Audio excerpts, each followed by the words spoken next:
Hello friends, welcome back. I am in the garden on my swivel chair. I don't know if you can see, but I am out in the garden and we are doing our first big pea harvest of the season. We are not growing a crazy amount this year. We have grown so many peas in the past.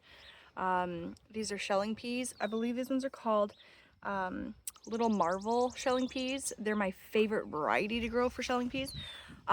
We used to grow multiple different varieties of peas, but we learned over the years that my kids will just come and pick these and eat them shell and all. So there's no point, in my opinion, to grow a second variety of like snacking peas. What are they called? Sugar peas, I think they're called. There's no point, in our opinion. The kids really like these ones too, so we just grow one variety. That is it. If there's some that make it to canning, then that's fantastic, and that's what my goal is today. I'm gonna see if I can get enough to be able to can some, because my kids are out here every single day picking after school. So I have my little baskets and I'm gonna see how many peas are ready to be picked. Some of the plants are falling over, which means that the peas are getting heavy on some of them, but some of them are misleading too. So let's go ahead and pick some. Something I will say about peas is that like sometimes they're misleading. So sometimes they look nice here, like sometimes they look perfect, like a nice big thick pea, but then when you open them up, they're like the smallest peas in the pod that you could ever imagine.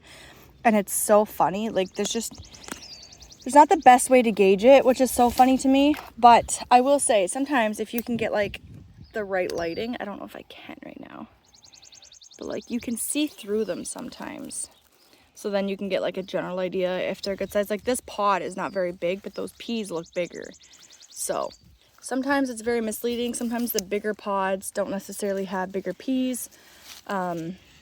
Just something to keep your eye or pay attention to when you're growing peas, I guess. But when you grow your peas like this, it's so easy to forget some. Like I was going through it, I started on this side, I walked around, did all the way around, came back, and then as I was like sitting my baskets down, I realized that like when I looked back up, there was some that I missed because they're like hidden, right? It's a problem with growing them like bushy, kind of, sort of. That's okay.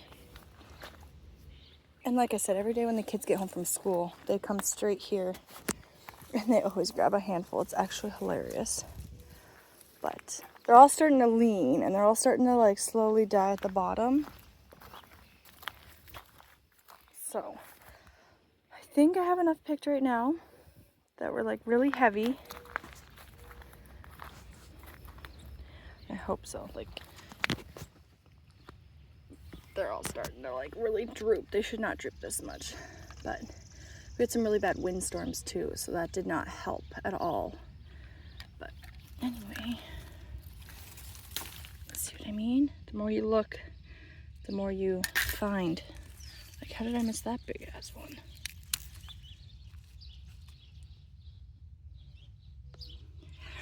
So many peas. Peas are such a good, I don't know, in my opinion, I think they're kind of a beginner one.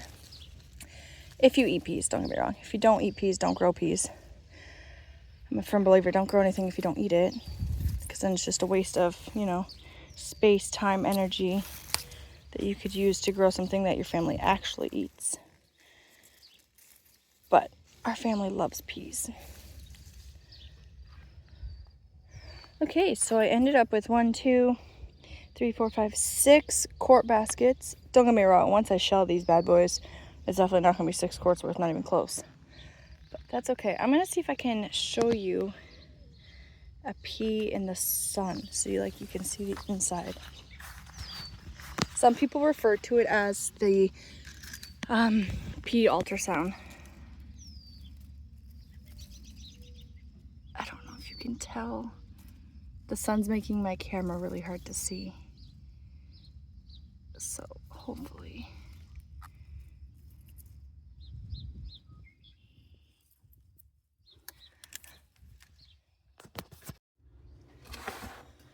So usually we like to freeze, oh my gosh. Usually we like to can peas. But What's today's date? 23rd. Okay, sorry friends. Usually we like to can peas. Now, we did not grow as many peas as we usually do. So I don't want to whip out my pressure canner, to be completely honest with you, for what I have. So we're just gonna freeze them. So I just labeled my bag.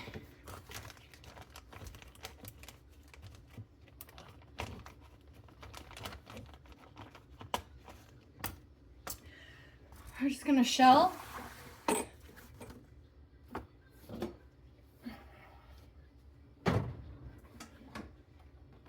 So we're just gonna shell them and freeze them. That's all I'm gonna do this time around. They're not bad frozen, don't get me wrong. I just prefer to use, I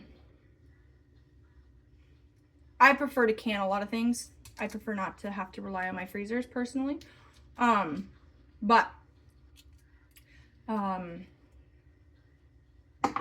We have freezers, so why not use them too?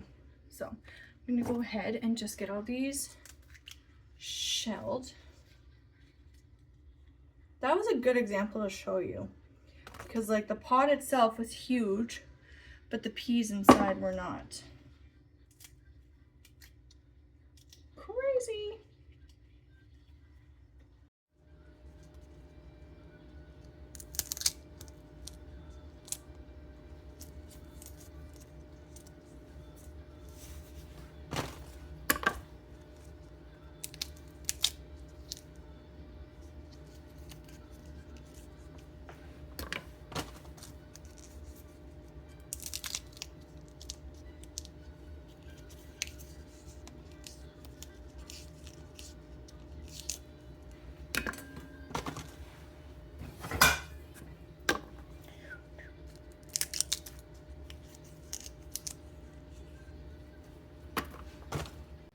Okay, emptied all 6 quarts. These are all the shells. I'll go either throw these in the compost or give them to the goats. I haven't decided yet. And that's all the peas I got from there. So, half a quart, maybe. So, like, that's definitely not worth getting out the pressure canner for, in my opinion. When we used to do it at our old property, it was worth it because we had a 1 acre garden. So, like, we'd have enough peas each time we picked where it filled the canner. This is not going to fill the canner, obviously, so I'm just going to throw these in the freezer. You could flash freeze these. I know people that do that, so you just lay them on a tray flat, flash freeze it for like an hour, and then you put them in a bag. Here's the thing. If I were doing this in bulk, I would probably do that, but this is what I would take out for my family anyway to eat, so it's not like I would have to take part of a bag and worry about them sticking together. So I'm just going to toss this bad boy in the freezer. Put this either in you know what, probably compost, because the goats and chickens just got a whole bunch of food from our loop pickup order. So throw that in the compost, throw that in the freezer, put these bad boys away until, I don't know, probably 2 days I'll probably go out and I'll have enough to pick more. Looking at the plants that I have currently still producing peas, I can probably harvest another, I'm going to say 3 more times like that, plus with the kids still fresh eating. So peas produce a lot of, pea plants produce a lot of peas per plant, in my opinion. So yeah, it's not a huge harvest going into the freezer, but that's still something that we can put together with a meal, and it still feeds our guts with something we grew on our property. So thank you so much for watching, friends. I gotta go do this now. So until next time, bye.